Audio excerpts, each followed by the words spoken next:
Moi, c'est Emma. Je suis arrivée au club en 2011. Donc ce club, ça représente une grande partie de ma vie.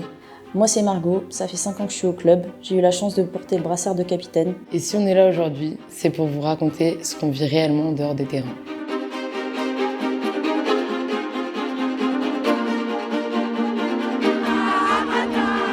On est arrivé à monter en D3 national, ce qui est quand même quelque chose d'exceptionnel et d'historique pour ce club, et même pour la région finalement.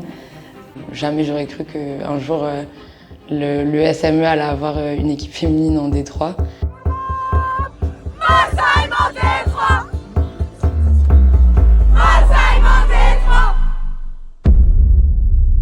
Et c'est vrai que quand on est arrivé au stadium, les portes étaient closes.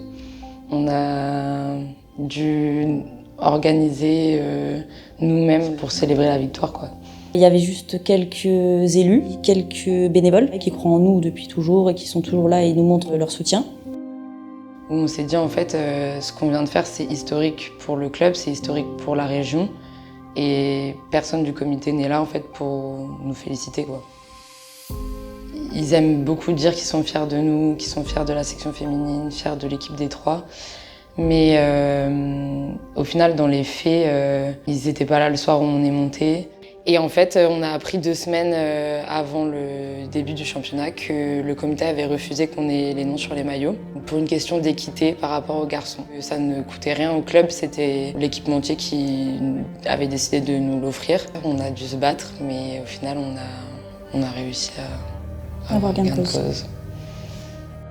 On avait décidé de faire justement un Media Day pour mettre en valeur les nouveaux maillots, présenter les nouveaux maillots. Et deux membres du comité, dont le directeur sportif, ont comparé en fait ces photos à des photos de charme. On n'est pas considérés en fait comme étant des athlètes. Et est-ce qu'il y a eu des répercussions à ces propos qu'ils ont tenus ? Aucune répercussion. 45 000 € pour l'ensemble de la section féminine, donc qui représente 168 licenciés, et 68 000 € pour les seniors masculins. Qui représente environ 30 personnes. Avec un budget de cette taille, c'était difficilement envisageable finalement de faire des déplacements dans des conditions beaucoup plus confortables. Sachant qu'on est l'équipe finalement qui fait le plus de kilomètres dans l'année, et on est, je pense, l'équipe aussi qui bénéficie du plus petit budget au niveau national. Je pense qu'on se souvient aussi du déplacement en Coupe de France où en fait on avait demandé à partir sur 2 jours parce que pareil ça faisait beaucoup de trajets. Pour nous, faire 10 heures de route dans une même journée, donc 5 heures déjà avant de jouer un match, ça semble, surtout de niveau national, ça semble assez surréaliste. En fait le club nous a demandé de payer l'hôtel. Ils voulaient pas qu'on prenne l'hôtel, ils voulaient qu'on parte que sur une journée. Et en fait, c'est notre staff préférait partir sur 2 jours, donc chaque joueuse a dû payer sa nuitée.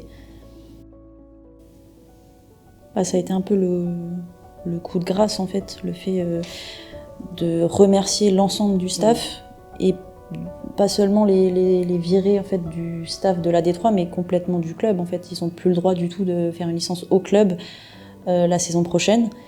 Et cette décision a été prise par le comité directeur, sans même consulter en fait, la responsable de la section féminine. On a demandé, mais en fait, nous, là, à l'heure actuelle, si on part, qu'est-ce qui se passe ?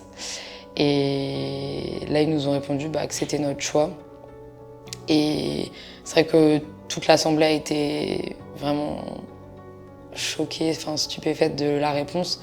Tout ce qu'on a bâti depuis 2020, ça vaut rien, quoi. C'est soit une volonté finalement de nuire à l'équipe, soit juste du manque de connaissance du foot féminin, encore une fois. On a l'impression que l'histoire, elle se répète, parce qu'il y a presque 10 ans, le directeur sportif avait remercié le coach des U18 féminines qui montait du coup en senior. Ça s'était fait dans plus ou moins les mêmes conditions, c'est-à-dire que personne n'était au courant du jour au lendemain. On lui a dit qu'il pouvait partir. Du coup, il n'y avait plus d'équipe senior à Molsheim à cette époque-là.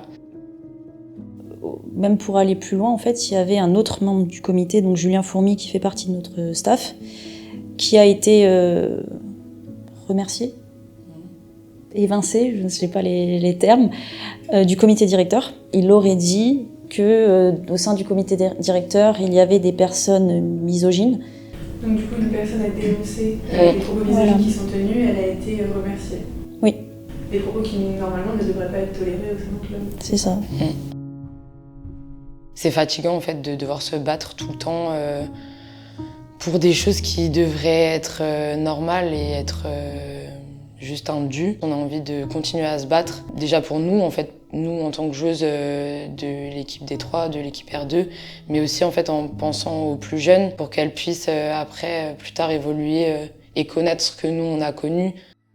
Nous, ce qu'on veut à la base, en fait, c'est juste pouvoir avoir un cadre d'autonomie avec des personnes décisionnaires qui sont virginisaires, qui connaissent le terrain et les réalités du foot féminin et qui prennent des décisions pour nous, que ce ne soient pas des personnes, des directeurs sportifs qu'on ne connaît pas, qui ne se sont jamais présentés à nous, qui se permettent d'avoir des propos déplacés envers nous, qui prennent des décisions pour nous.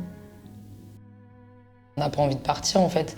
On aime quand même ce club, on aime cette équipe, on aime ce groupe. C'est juste que là, on en arrive à un point où en fait, on ne sait plus.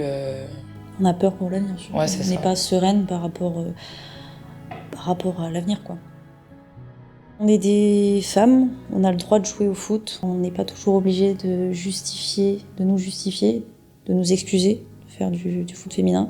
Qu'on a le droit d'exister, qu'on a le droit de faire ce qu'on a envie de faire et qu'on a le droit d'être reconnu, d'être estimé et d'avoir notre place en fait comme n'importe qui d'autre.